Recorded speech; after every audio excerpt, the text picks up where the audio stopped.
Welcome to the History of the American Dream slide walkthrough. This course is designed to teach au pairs about four major elements about the American Dream. Those four elements are individualism, hard work equals success, manifest destiny, and altruism.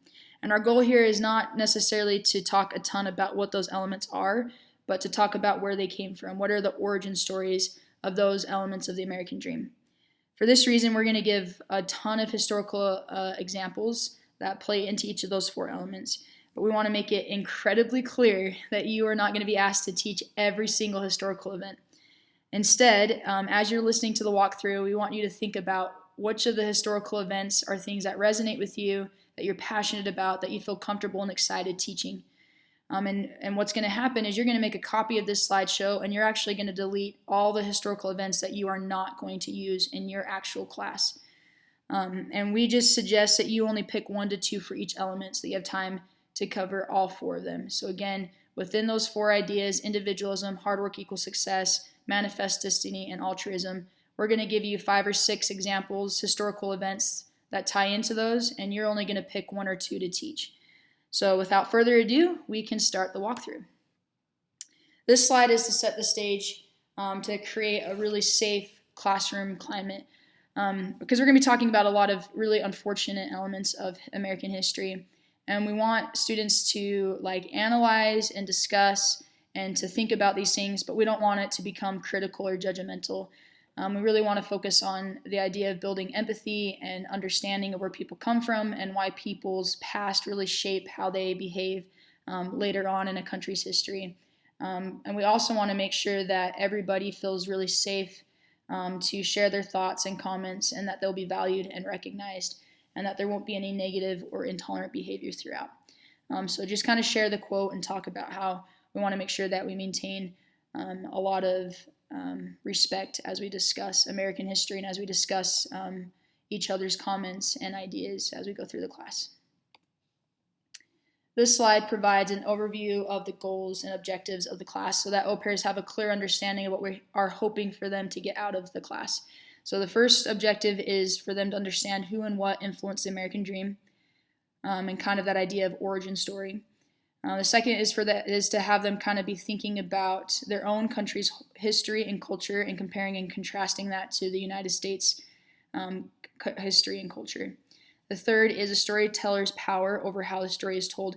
And this last objective, there's one slide at the end that really goes into detail about it. But throughout the class, you can kind of bring up that idea that history is rarely like a holistic viewpoint of the event. It's often just one person's biased perspective, and that obviously tends to make it not be an honest or true portrayal. So just kind of talking about that history is very biased and that you have to be really careful to try to get as many perspectives as possible whenever you're learning about a historical event. And so now we can actually launch into the class itself now that we've kind of set the stage for it. So to help au pairs start thinking about the American Dream, we have them think about what they associate with the phrase the American Dream. And from here on out, there will be a lot of slides that have this green pear at the bottom. And what that means is that you could choose to view this slideshow in something called Pear Deck, a website called Pear Deck. And if you do that, then it provides a sign-in code, a lot like Kahoot, for au pairs to sign in on their cell phones. And then anytime there is a green pear on the screen, they can actually type their responses into their phone. And as a teacher, you can push a button and the big screen will show their responses instead of this question. And that way it provides kind of a safe way for everybody to get engaged. And you can scroll through the responses and read them out loud and have people raise their hand and talk about patterns they're noticing or trends or things that they like that other au pairs are saying and kind of facilitate a discussion that way.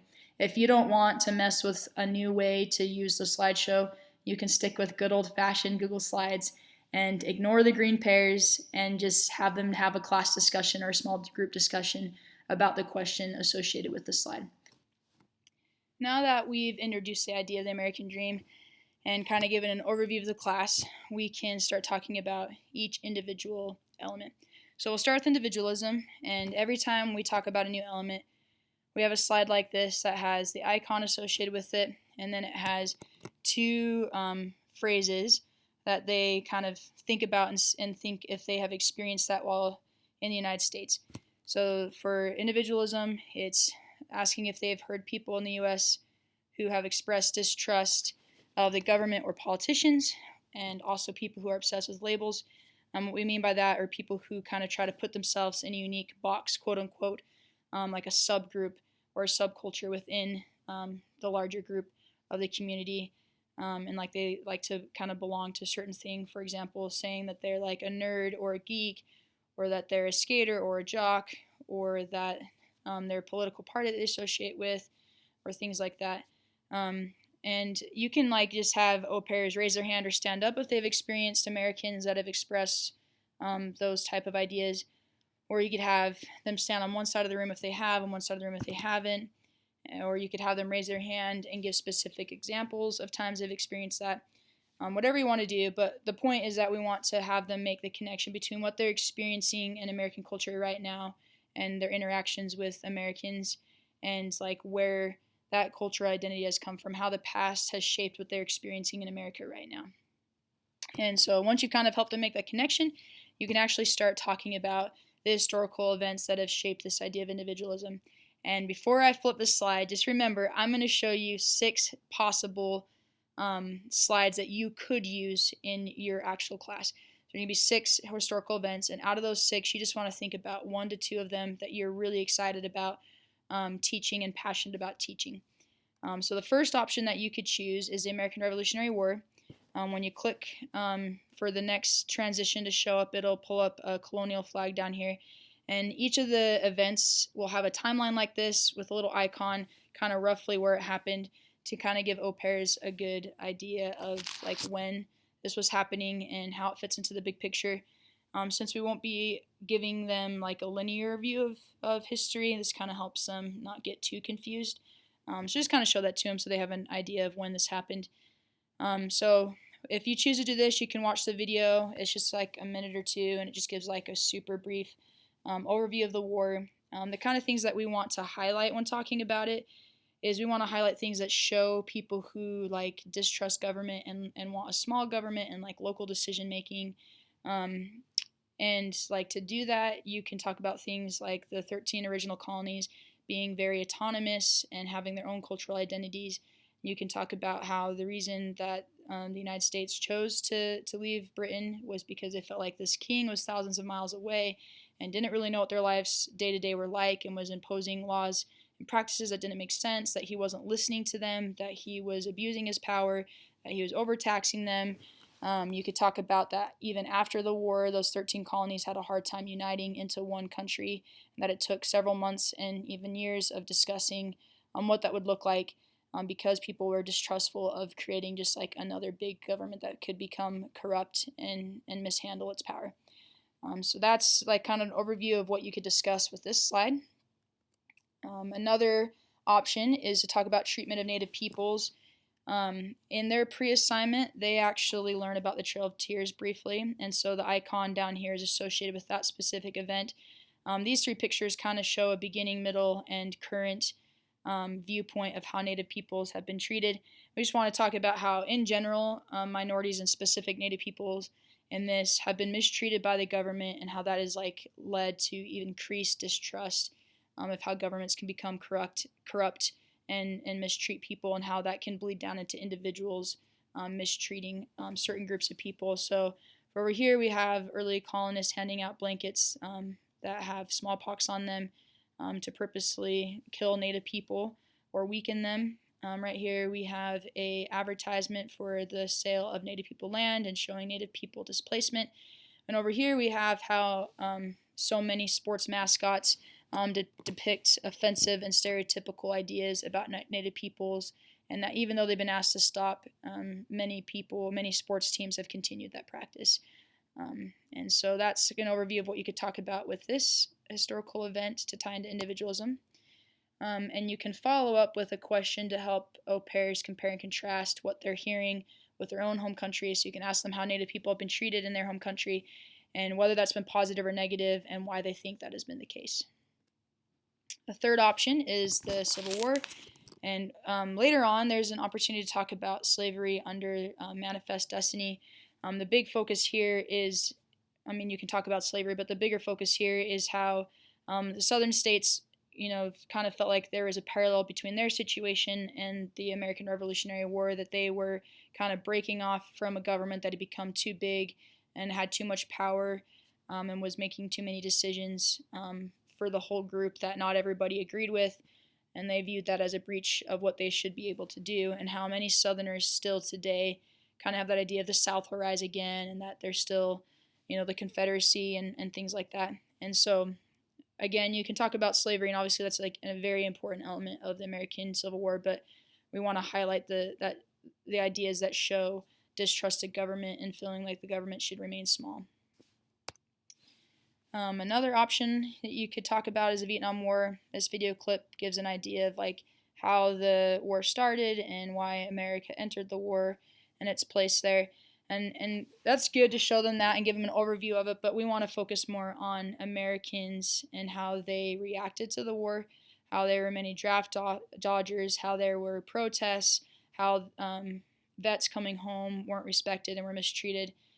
And so it's kind of that idea of individual Americans feeling like the federal government was corrupt and was misusing its power and was doing things that the people didn't agree with, and it was like the individuals that were being like punished and harmed in the process. And even the idea that as a whole, America should stay individualistic and stay out of global affairs and stay isolated. So we kind of talk about more the reaction of Americans to the war than the war itself. Another option is immigration. This just shows kind of a brief overview of immigration trends over the last 50 years. Obviously, there's a ton we can talk about with immigration, but in this context, we're hoping to kind of make the connection of how these trends have influenced American culture today, and that people have brought their individual ideas and their individual traditions, and how that is kind of assimilated into the melting pot, or as it's called, like the salad bowl of American culture, and how it's kind of shaped individualism in the U.S. You can follow that up with having them compare that to their own home country's immigration trends and how their country has maybe had some modifications or things added to their cultural norms because of it. The last option you have in talking about individualism is the Republican Party. And although I'm calling this an option, we're really strongly encouraging that you use this one. Later on in altruism, we talk about the Democratic Party, and just talking about those both, even if it's super briefly, because you have other things you're excited to talk about, really helps set the stage for the U.S. government class. And here we're talking about what Republicans believe, but tying that back into how history has shaped those beliefs. So, of course, all these ideas we just talked about with individualism and how big governments are corrupt and they can mishandle their power, and how locals know what's best for what they need because their needs are unique to other different areas with different like makes up of peoples and geography and things like that. So that idea of local decision making, that big governments are ineffective, that individual liberties are super important, that they shouldn't come at the cost of like what the group wants, like gun rights and things like that. And then, of course, low taxes, because the government should stay small and should kind of stay out of local decision making, and that's where the power should be. You can follow that up to have au pairs kind of talk about their own political parties back home and their own political ideologies, and what things kind of resonated with them and that made sense to them, and what things that they disagreed with and why.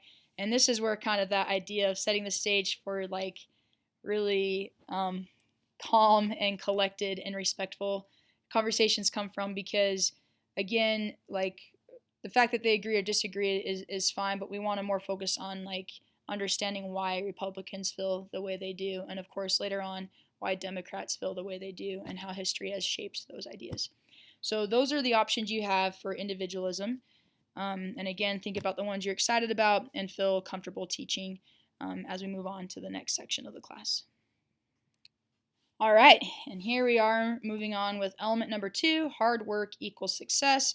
Just like with the introduction to individualism, we've got 2 statements to see if au pairs have experienced that in the United States.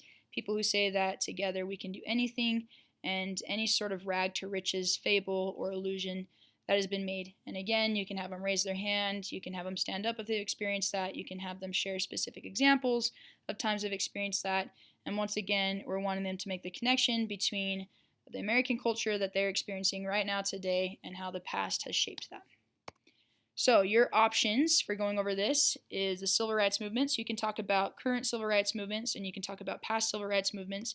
The icon is associated with Martin Luther King and the civil rights movements in the 50s and 60s. But I also have a second icon that shows the LGBTQ movements going on right now and other minorities that are fighting for equality and equal opportunities. And with this, we want to highlight, of course, kind of that idea of group power and that hard work has created a lot of change. Maybe not as fast as we would like, but it has created a lot of change. So you can choose to talk about leaders that have kind of united big groups to make things happen. You can talk about like one or two specific events that show that group power. I personally like to talk about Rosa Parks and the bus boycotts because I feel like it really captures the idea that if you unite and bring large groups of people together, then you can really make a difference. If it's just a few of you trying something out, it maybe won't make as much of a difference or a difference at all. And so we're talking about hard work and coming together and making something great happen. To follow that up, you can ask them if they've kind of had successful civil rights movements in their home country or times that people have tried to come together to elicit change or make a better society. And you can ask them like what you think made them successful. And hopefully we're tying that idea that it's because they worked together and that people came together instead of just a few people trying to make it happen. And again, down here, you can do that with Pear Deck or you can just do it the old-fashioned way. Another option is to talk about famous innovators. These are three that I feel like people are even globally really aware of. We've got Walt Disney, Steve Jobs, and Oprah Winfrey. If you were to choose this slide, you could talk about just one of them. You could talk about all three. You could talk about a different innovator that you're really familiar with and excited to talk about. And we just kind of want to give like a brief life sketch that really shows that, you know, they had difficult circumstances. They didn't necessarily have like an easy time of it, but through like grit and hard work and perseverance and like hope and belief in their dreams, they are able to achieve like greatness and like quote unquote success, whether that's financial or that's kind of the idea of that now they can turn around and help others, much like Oprah has decided to do. And so again, you can talk about all three, one of them, or you can even use different examples that you're familiar with that encapsulate the idea of overcoming difficult circumstances and that you can do anything if you just work hard enough. The follow-up to that is to talk about like the positives with this and how they can elicit hope and be good role models and kind of empower people. And you can also talk about the negatives that sometimes it can put unfair pressure on people, that it can kind of give you a slotted idea of what success even means, that it means that you have to become famous and rich, and that it can kind of downplay people's difficult circumstances and lack of opportunities. And it's just a good way to kind of apply what they're learning about the American dream and that rag to riches fable idea that we grow up hearing as Americans over and over again. And your last option under hard work equals success is immigration. Of course, this was talked about in individualism, and you can talk about it twice if you really want to talk about it, or you can just talk about it one of the times. But this time, instead of talking about immigration trends and the sense of how they've added to our culture, this time we'll be talking about people who have left their home country in search of a better life and in search of opportunities because they felt like that American dream of you can become anything here has led droves of people to immigrate here. We can talk about the Transcontinental Railroad. We can talk about, over here, we can talk about the gold mine. We can talk about Europeans and, like, for example, Irish fleeing the potato famine and things like that, just coming here for better opportunities. And to follow up with that, we can ask au pairs if they've ever considered personally moving permanently to the United States and why or why not, that they have considered or not considered that, and tying that into like the idea of that America is the land of opportunities. All right, we have officially made it halfway through the class now. We're ready to talk about element number 3, manifest destiny. As you've seen in the previous two elements, we've got these gray slides to help au pairs make the connection between what they're experiencing now and how the past has shaped that. Just as before, you can have them share examples or just raise their hand, just helping them make that connection. So we've got people who say that America is the best country in the world, and people who say that U.S. should look after the rest of the world, and kind of setting the stage for a manifest destiny. One of the options is to talk about the United States and its ascent to becoming a global superpower. This video is quite long. It's about 8 to 9 minutes, but it's very thorough and gives a really good overview of how the United States has become a global superpower and what it's used its powers to do throughout the world.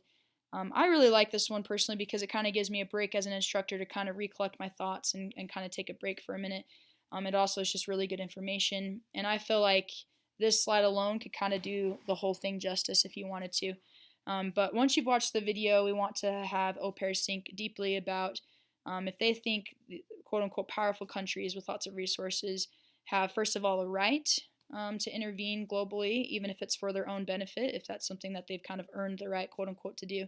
And kind of separately, is it their responsibility to intervene when a country that doesn't have the resources it needs to take care of something, is it now their responsibility to get involved? And why au pairs think that they should, or why au pairs think that they should not? And kind of stepping into the framework of what a global superpower's, rights and responsibilities really are to use those resources to do. Another option that you could choose to talk about is the Cold War. If you have done this slide before, this is a little bit redundant, but if you specifically are really passionate about the Cold War, this would be a great thing to talk about. And this is Ronald Reagan speaking, but of course other U.S. presidents came to Berlin and talked about taking it down. We've got the little icon down here of the USSR's flag and our flag, and just that kind of competition we had to, become the global superpower that is able to push our rhetoric and our ideas globally, rather than Russia being able to do that. For the next 3 slides are slavery, Mexican-American War, and Native people displacement. And all 3 of them are going to have the same follow-up slide that's going to look like this. And the reason why is with these, we're kind of talking about how people have used justifications to be able to commit really horrible acts, and how the idea of manifest destiny and it's the God-given right to spread our borders and to create progress and to spread our ideas kind of means that that we can justify kind of some of the things they have to do along the way that are hurtful and harmful to other people and other nations along the way. So here we can talk about how the South economically needed slavery, or felt like it needed slavery to continue, that many people used the Bible and religious justifications that it was okay, and that white supremacy and that idea of racism became so ingrained that people didn't even give it a second thought, and why that made it so hard and has continued to make it so hard to change relationships with different races. And so here to follow up with that idea of slavery and why it took so long to get rid of it, we can talk about how justification is used to alter quote-unquote good people's behavior. And again, I use quotation marks because that's a very subjective idea. And then, of course, thinking about what makes those justifications so powerful. And if people feel comfortable, they may even share kind of even today, kind of on a smaller individual scale, what we do to allow ourselves to do things we know are wrong. And of course, how that then carries over into large groups and nations using similar justifications to do what they do, and for the sake of progress or for the sake of expanding their borders and expanding their ideas. So going along with that rhetoric, you can also talk about the Mexican-American War and how the United States took advantage of the situation in order to basically create the war so that they could grab the land that they wanted in the first place and increase our borders through Oregon and Washington and California and so forth. And so you can watch the video clip, and again, you can follow up with the same questions as were talked about in slavery. And if you choose to talk about more than one of these, you can skip the slide, or you can just do this slide at the very end. So if you choose to talk about both slavery and the Mexican-American War, maybe you could skip this slide on the slavery end of things and then only use it at the end of both of them, and use kind of both historical events to talk about this idea. And another one, this is just a GIF that kind of slowly shows Native people's lands dissipating and disappearing as reservations are created. It's a pretty, I feel like, quick and stark and sad overview of how quickly it disappeared and how large it was and how small it is now. And again, you follow up with those same questions again. So those are your options for Manifest Destiny. And then you are on the home stretch for our last element of the American Dream. All right, here we are on our last element, altruism. just as the previous three elements had. We have the same slide with the icon and two statements for them to think about if they've encountered that in the United States. And again, helping them make the connection between what they're experiencing now and how the past has shaped that. So one option you could use to talk about altruism is the American Revolutionary War. Of course, this was talked about in individualism, and if you choose to talk about it there, you can still talk about it down here because we would highlight different elements of the war. So instead of talking about like the 13 unique colonies and taking so long to become a united nation, we talk more about the individuals and groups that risked their lives and risked their comfort and gave up their own personal land and their own personal money and things like that to make the war happen. We can talk about the signing of the Declaration of Independence and how those men really put themselves at risk of the law and even their lives at risk by signing it. And we can talk about the militiamen and lost their lives that fought through the war even though they were not paid half the time and that they were starving half the time because they really bought into the idea of sacrificing for the greater good and being a part of something bigger than themselves. And so to follow up with that, you can ask them if there's been time that they've asked to sacrifice, and this can be big or small, for the benefit of their country and how they felt about that. You can even ask if it was voluntary or not. You know, many countries have people are forced to spend 2 years in the military. You can even talk about the idea of taxes that can be a sacrifice for people, and if they're happy to do that or not, and why, and kind of asking about that role of what it's like to kind of view yourself as part of something bigger than yourselves and what you're willing to do because of that. Another option is the New Deal. You can watch the video clip. It's about 3 minutes long. This is just, of course, talking about the role of the federal government and how it expanded its role during FDR's presidency to really get more involved in directly influencing and ensuring that citizens are taken care of, and whether that's ended up being a positive or negative thing, and kind of the role that the federal government has taken on in kind of having us all as individuals buy into taking care of the greater good through some of the programs that were instigated during that time. You can also talk about the civil rights movements. Again, of course, you can talk about the past and the present. Instead of highlighting the idea of group work and coming together and working hard to create change, you can talk about the sacrifices on people that lost their lives, like Harvey Milk or Martin Luther King, and just talk about that idea of sacrificing in order to create a better life for minorities and just a better world through their sacrifices. You can talk about 9/11, and of course this has so many incredible stories of people who sacrificed their lives to save others, and even after the attacks, how people came together to kind of help with the aftermath and united each other, and people were more caring and more compassionate and more empathetic during that time and shortly thereafter. And as a follow-up with this, I think it's interesting to talk about like why tragedy can be such a powerful unifier, and that sometimes it can actually be a divider, and what has to happen in order for people to come together instead of becoming bitter and angry, and kind of having a discussion about that. Another option is extreme patriotism, and how there are many American citizens that are so patriotic that they're just like so grateful to be American. They take insane pride in that. They're very excited to belong to that greater cause or that greater whole. You can talk about military service and things like that as well under this umbrella. And the last option, but one that is kind of less of an option and one that we strongly encourage, is the Democratic Party. As we talked about the Republicans and how that really feeds into the idea of individualism and how history has shaped those ideas. Now we can talk about how these historical examples have shaped into the idea of like that group power and coming together for a greater good, that we have high taxes and those are used to benefit all citizens and to make sure that everybody has equal opportunities and not just certain people that are privileged. We can talk about progressive civil liberties that again kind of defend minorities to be able to have equal opportunities such as marriage or abortion.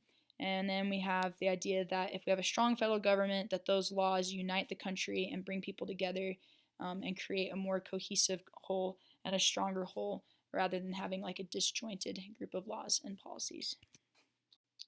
And of course, just like with the Republican Party slide, we can follow that up with seeing which of those ideas resonates with them or that is familiar to them from their own home country, and what things that they disagree with or that might be different than their home country to help them start making that comparison and contrasting what they're learning about the United States and how things work in their home country. And now we have made it through all 4 elements. We have this slide that kind of helps them summarize and put everything back together and provide that zoom out or that big picture at the end. It gives them opportunity to just kind of raise their hand or maybe talk in small groups about what they learned to help solidify these concepts and ideas.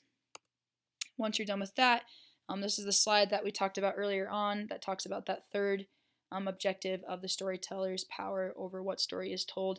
And so these are some examples where that has certainly been the case. I personally like to talk about Custer's Last Stand and how it was not brave or heroic at all, and that he was not the underdog in that story. Or the Boston Massacre is another one that I'm more familiar with and comfortable talking about, where the word massacre kind of brings to mind this like slaughtering of many people, where although it was unfortunate, 5 men lost their lives, but that's far from a massacre, and they kind of started the fight to begin with. And so you could delete the ones you don't feel comfortable talking about, or you can insert other ones that provide a good idea of how history has been told by the majority and how they have a very different perspective of what happened compared to other people who were involved in the event, and how we have to try to look at all of them and piece it together ourselves to see kind of more truly what happened instead of just one idea of what happened. And we want to really save time, at least 10 or 15 minutes for this. And so the reason is not only does this help them kind of put it all together, it also really prepares them for a post assignment that they will have to do after this class, which is to write a 2-page essay where they talk about elements from their own home country and where they think those came from, and then to have a little paragraph where they compare and contrast that to the United States. So doing this really helps them prepare for that. So make sure you save time for it. They're going to pick one element from their home country culture, something that they really identify with and feel like is really strong and prevalent in their home country, and they're going to compare it to something they just learned about the U.S.'s element. And you can have them jot that down or type it in their phones. You can have them work in small groups to do it or on their own, and then make sure that you save time for them to share with each other. It'll help them really brainstorm and make connections as they hear each other share their home country's elements and how they've chosen to compare and contrast them to the United States. And that is the full walkthrough of the history of the American Dream. We hope you enjoyed it, and we look forward to seeing where you decide to take it and individualize it for your own class.